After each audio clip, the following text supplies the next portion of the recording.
Hello नमस्ते। आप देख रहे हैं द झूठ न्यूज़। आज मेरे साथ जो इस वक्त फ्रेम में आपको दिख रही है, ये एक जर्नलिस्ट है और ये मेरी फ्रेंड भी है। हम दोनों कॉलेज फ्रेंड हैं, लेकिन हम दोनों बिहार से हैं और अभी बिहार इलेक्शंस के रिजल्ट आ चुके हैं और एनडीए की सरकार बनने जा रही है, वो भी डबल सेंचुरी के साथ। तो हमने कई सारे लोगों के इंटरव्यू किए हैं और अलग अलग लोगों से अलग अलग ओपिनियन मिलते हैं, लेकिन एक जर्नलिस्ट का क्या पॉइंट ऑफ व्यू है, क्यों महागठबंधन इस बार हार चुकी है, वो भी इतने बुरे तरीके से, कांग्रेस का क्या स्टैंड रहा, या आने वाले समय में कांग्रेस और तेजस्वी का क्या फ्यूचर रहेगा, इन सारे टॉपिक्स पर इस वीडियो में बातचीत करेंगे। तो सबसे पहले आपका बहुत बहुत स्वागत है। इनका नाम जी। श्रेया केशरी है और ये जी, एक नमस्ते। जर्नलिस्ट है। तो सबसे पहले बताइए, आप बिहार में कौन से जिले से हैं? मैं कैमूर जिले से हूँ। हम्म। कैमूर जिले से किन की सरकार बनी है और कौन वहां से जीता है? कैमूर में 4 सीटें हैं, हम्म। चैनपुर, भभुआ, मोहनिया और रामगढ़। हम्म। तो इन जो चैनपुर सीट है, भभुआ सीट है, मोहनिया सीट है, यहाँ एनडीए की जीत हुई है। और रामगढ़ सीट पे बसपा की जीत हुई है और बसपा की ये अकेले सिंगल जीत है। मतलब हम्म। पूरे 243 सीट्स में बसपा को सिर्फ एक ही सीट मिली है, वो रामगढ़ की। 202 सीटें आई है एनडीए की। हम्म। कल मैं बीजेपी ऑफिस गया था, बीजेपी के हेडक्वार्टर, वहां पे देखा बहुत अच्छा सेलिब्रेशन का माहौल था। और माहौल तो सेलिब्रेशन होगा। में इन्होंने मखाने की खीर सबको खिलाई है। तो मखाना देख रहे हो? और बिहार। हम्म, मखाना तो ऑफ कोर्स ये चीज मैंने भी नोटिस की थी कि बिहार को रिप्रेजेंट करता है मखाना। साथ में डिनर में लिट्टी चोखा भी था। वाह। तो ये भी एक पॉइंट आउट करने वाली बात है। टॉपिक पर बात करते हैं। जी। महागठबंधन के हारने की क्या वजह रही? क्योंकि जब लगातार राहुल गांधी वहां पर रैलियां कर रहे थे तो हवा भी दिख रही थी और बहुत जबरदस्त हवा थी। और एंटी इनकम्बेंसी भी फैली हुई थी। लगातार 20 सालों से नीतीश जी की सरकार है, तो लोगों का गुस्सा भी था रोजगार को लेकर और तमाम डेवलपमेंट को लेकर, जो बिहार में छूट चुका है। तो महागठबंधन के हारने का क्या वजह है, वो भी इतनी बुरी तरीके से? तेजस्वी ने डेवलपमेंट की बातें करी, बहुत बातें करी। मैंने लोगों से सुना भी है कि जब वो नीतीश कुमार के साथ सरकार में थे, उन्होंने अच्छा काम किया 18 महीने के लिए। लेकिन उनकी दिक्कत क्या है, उनकी पार्टी की दिक्कत क्या है? उनके जो वोटर बेस है ना, वो कंसोलिडेट है। उनका एमवाई फॉर्मूला, उससे वो आगे बढ़ ही नहीं पा रहे, लोग उन पे भरोसा कर ही नहीं पा रहे। दूसरी चीज, जंगल राज। लालू जी ने जो भी राज किया है बिहार में ना, उतना आरजेडी को बर्बाद करने के लिए काफी है। बीजेपी ने, पीएम मोदी ने, सीएम नीतीश ने, सबने जंगल राज का ऐसा पिच बनाया, जंगल राज वापस आ जाएगा। वो कहते हैं ना, सोशल इंजीनियरिंग कर दी, मतलब एक तरीके से लोगों के मन में बिठा ही दिया, आरजेडी मतलब जंगल राज। तो लोगों को इस बात का भी डर था। जैसे आप कह रहे हैं श्रेया कि जंगल राज की लगातार बात कर रहे हैं, तो एनडीए वाले तो खास करके कर रहे थे, लेकिन मैंने पीएम मोदी को अक्सर जहां पर भी वो जनसभा करने के लिए पहुंचे, वो दो तीन बातें जरूर एड्रेस करते थे।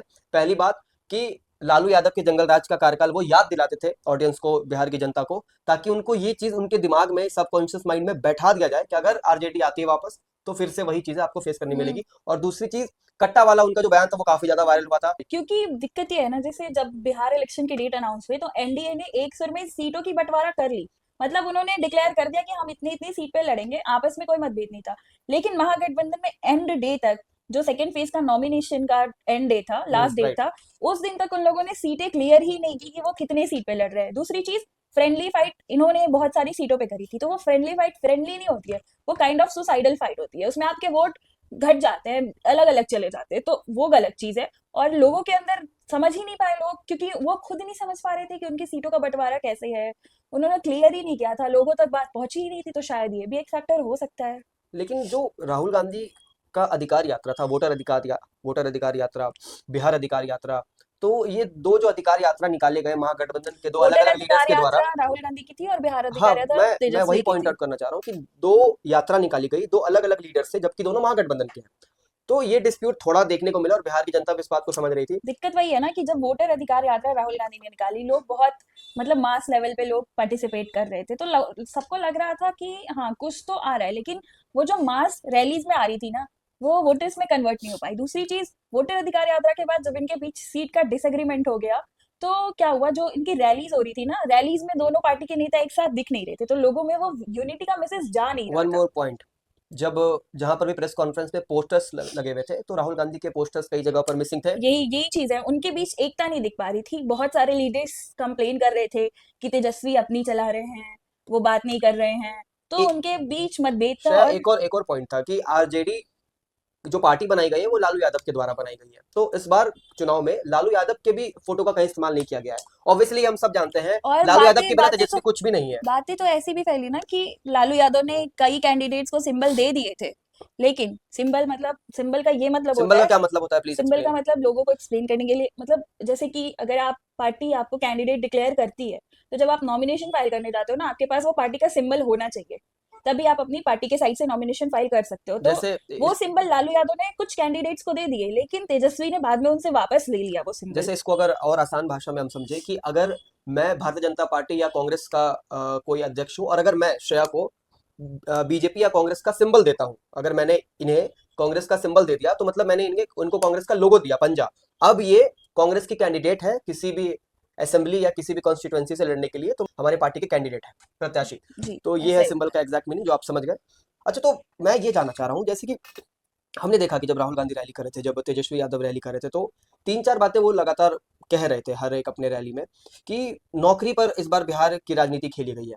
फ्रैंकली स्पीकिंग सब लोग जो है रोजगार और नौकरी की है। बात सब कर तो रहे थे, बस बोल सबसे रहे बड़ा हैं, मुद्दा लेकिन असली मुद्दा किसी ने रेज नहीं किया। क्या है, जैसे असली कि मुद्दा। असली मुद्दा तो नौकरी ही है, हम्म। एम्प्लॉयमेंट है, माइग्रेशन है। हम्म। लेकिन बीजेपी और एनडीए की सुई कहाँ अटकी? जंगल राज। महागठबंधन की सुई कहाँ अटकी? वो नीतीश कुमार के स्वास्थ्य ठीक ना होने पे अटकी। उन्होंने 20 साल राज कर लिए हैं, बस इतना कहने से कि उन्होंने 20 साल राज किया, अब किसी और की बारी है, इतना से लोग सरकार नहीं तो बनाते। आप ये कह रहे हैं कि तो एनडीए इट एनडीए के वाज, लीडर्स के द्वारा जो है मैनिपुलेट किया गया है बिहार के ऑडियंस को, जंगल राज के बारे में बताना और अरे ये सब सारे चीजें के बारे पॉलिटिशियंस ही मैनिपुलेट करते हैं। में। ओके। मैनिपुलेशन तो पॉलिटिक्स का कोर गेम ही है। हम्म। तो hmm. Manipulation is not a fit word for this. Hmm. But जो मेन स्ट्रीम पार्टीज थी, एनडीए और एमजीबी के बीच में लड़ाई थी, एमजीबी मतलब महागठबंधन। तो एक था जंगल राज वर्सेस नॉन जंगल राज, इसकी लड़ाई थी, काइंड ऑफ कह सकते हैं। नीतीश कुमार की फैन फॉलोइंग कम क्यों नहीं हुई, क्योंकि जब नीतीश कुमार 2005 में मुख्यमंत्री बने तो लगातार महिला खास करके उनकी ज्यादातर फैन दिखाई दी, और महिला का वोट परसेंटेज 2025 इलेक्शन में ज्यादा है एज आठ कम्पेयर परसेंट ज्यादा है as as compare compare to to males. Males जो है उसके कंपेयर में महिला ने ज्यादा वोट किया है। वो ऑब्वियसली सबको पता है, ये इसी रीजन से जो कि महिला रोजगार, ऐसा नहीं है। बिल्कुल यही रीजन है। नीतीश कुमार जब से आया ना, उन्होंने महिलाओं के लिए बहुत सारी वेलफेयर स्कीम्स निकाली। उन्होंने जो लैपटॉप बांटे, सबसे इम्पोर्टेंट जो उन्होंने साइकिल बांटे, स्कूल ड्रेस बांटा, पैसे बांटे।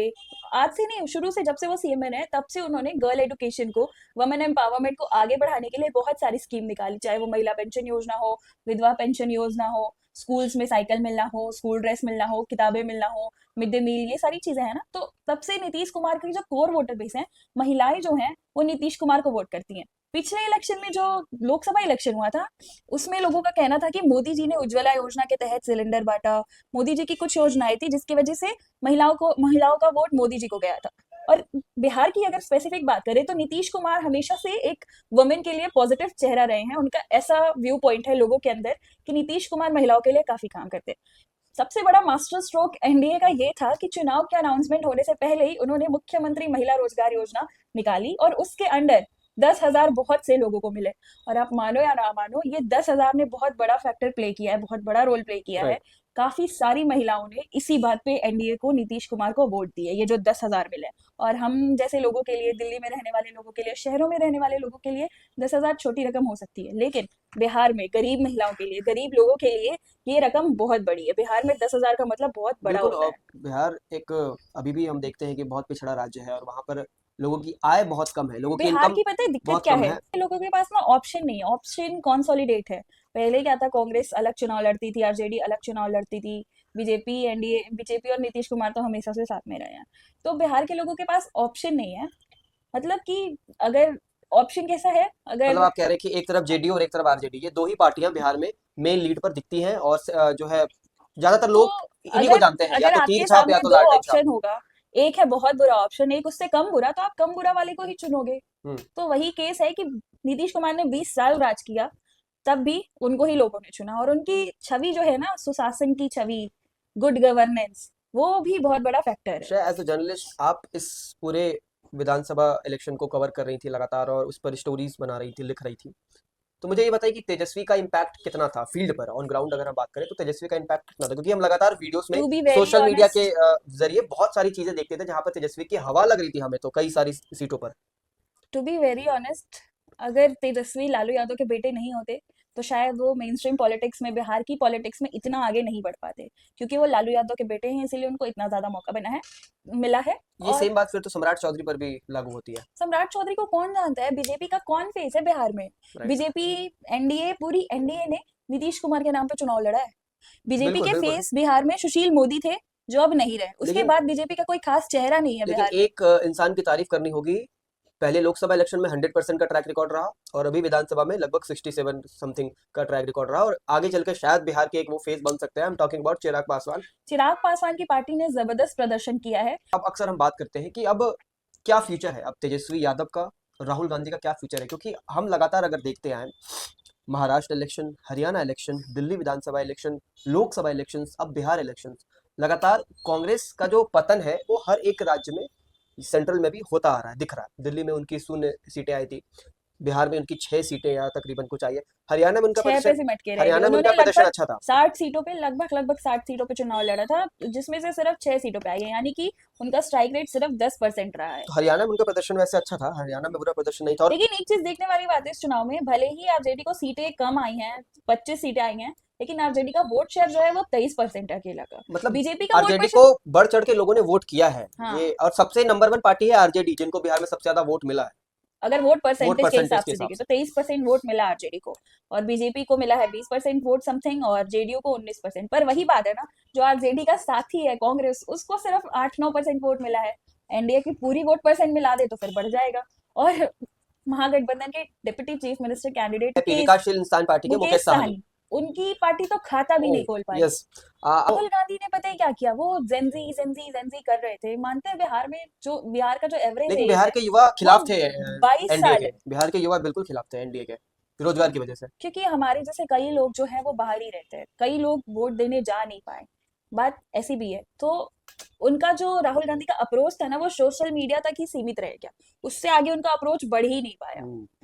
क्योंकि पता है, अगर जो कांग्रेस को जो वोट करते लोग अपर कास्ट वाले, कांग्रेस अगर आरजेडी के साथ चली गई है तो उस वजह से भी वोट नहीं किया, हम्म, क्योंकि आरजेडी का जो समीकरण है एमवाई समीकरण, ठीक हम्म। है, और कांग्रेस की और भी वोटर बेस हैं, लेकिन इस एमवाई समीकरण से हो सकता है कि कांग्रेस को जो लोग वोट करना चाहते हो, आरजेडी के साथ आने के बाद, एमवाई समीकरण के बाद, उन्होंने वो कांग्रेस को वोट नहीं किया, मतलब महागठबंधन को वोट नहीं किया, और उनका वोट भी एनडीए को चला गया। अब as a person, not as a journalist, as a person आपसे मैं ये पूछना चाहता हूँ, आप खुद बिहार से आते हैं और मैं भी खुद बिहार से आता हूँ, तो हम सब ने बिहार को देखा है, बिहार को समझा है, मतलब हम लोग ग्रास रूट से बिलोंग करते हैं, तो हमने जमीनी स्तर पर भी बिहार को देखा। तो एज ए पर्सन आप बिहार में किनको एक अच्छे लीडर के तौर पर देखती है, ताकि आने वाले समय में वो बिहार को वाकई में तरक्की पर ले जाएगा? वो कोई भी पार्टी से हो सकता है, एज अप वो टू तो यू। तो कोई भी हो सकता है, बट द थिंग इज कि बिहार को एक नए चेहरे की जरूरत है। And after Nitish ji. हाँ, आफ्टर नीतीश जी, मुझे नहीं लगता कि इस टर्म के बाद नीतीश जी कंटिन्यू कर पाएंगे, हम्म, मेरा पर्सनल ओपिनियन है। और एज अ बिहारी मैं चाहती हूँ कि बिहार में इंडस्ट्रीज लगे, जॉब आए। हमारे यहाँ एक अच्छी कॉलेज भी नहीं है ढंग की, जहाँ हम लोग पढ़ सके, वैसे अगर क्योंकि देखा मुझे जाए खुद बाहर जाना पड़ा श्रेया जी, पढ़ने के लिए, मुझे अपना घर छोड़ के जाना पड़ा। तो बिल्कुल हम खुद बाहर रहते हैं, तो एक वैसे भी पॉइंट आउट है कि लालू यादव पर कई सारे केसेस लगे हैं, जो कई सारे केसेस साबित भी हुए हैं, लेकिन तेजस्वी की क्या गलती है इसमें?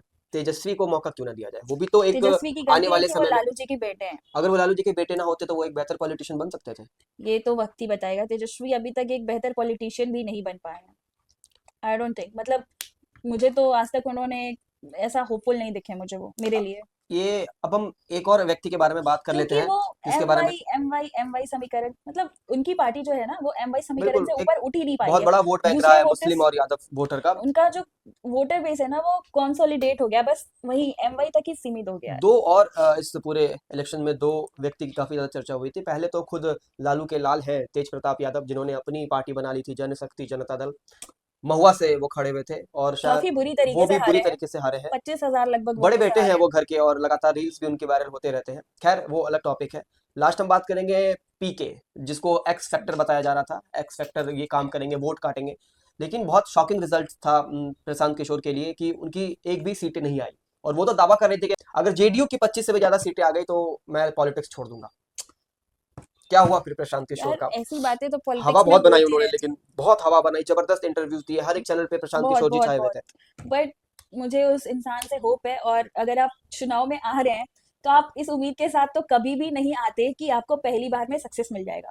और ये बात प्रशांत किशोर को भी अंदर अंदर से पता श्रेया, होगी। मैं आपको रोक रहा हूँ। आपने कहा मुझे उनसे होप है, लेकिन वो खुद चुनाव चुनाव नहीं लड़ रहे थे। तो पॉइंट इसके, अगर ये आप ये उनकी प्राइम गलती लीडर थी। हैं, आप प्राइम लीडर हैं और आपको देख के, आपके नाम को देखकर लोग अगर वोट करेंगे और आप खुद जो है पार्टिसिपेट नहीं कर रहे हैं, तो फिर लोग क्यों वोट करेंगे आपको? कल को अगर प्रधानमंत्री का चुनाव ही नहीं लड़ेंगे और खुद खड़े नहीं होंगे, तो लोग उनको वोट क्यों करेंगे?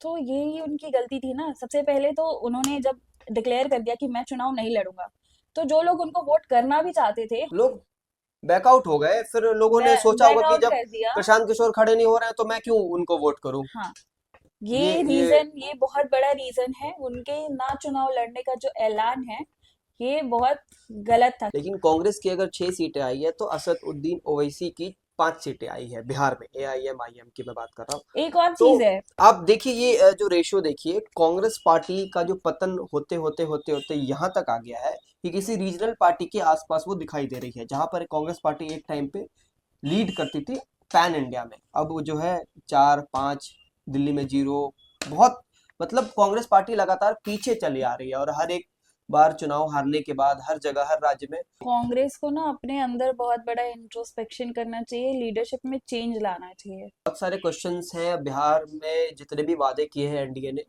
उम्मीद करता हूँ पूरी करे।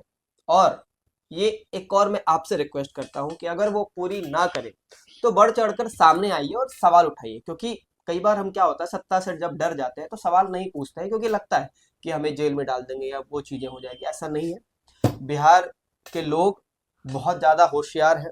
उम्मीद करता हूँ ये पूरी वीडियो अच्छी लगी। नेक्स्ट टॉपिक पर हम एक अच्छी एनालिसिस लेकर आएंगे आपके सामने, जो कि शायद आपको अच्छे लगे। और ये कोशिश रहेगी कि हर हफ्ते हम वीडियो लाएं आपके लिए। और जो अदर मीडिया चैनल्स नहीं दिखा पा रही हैं, जो सच वो नहीं दिखा पा रहे हैं, वो हम कोशिश करें। इसीलिए हमारे चैनल का नाम द झूठ न्यूज़ है, क्योंकि मीडिया सच नहीं बोलती, पर हम बोलते हैं। Thank you so much.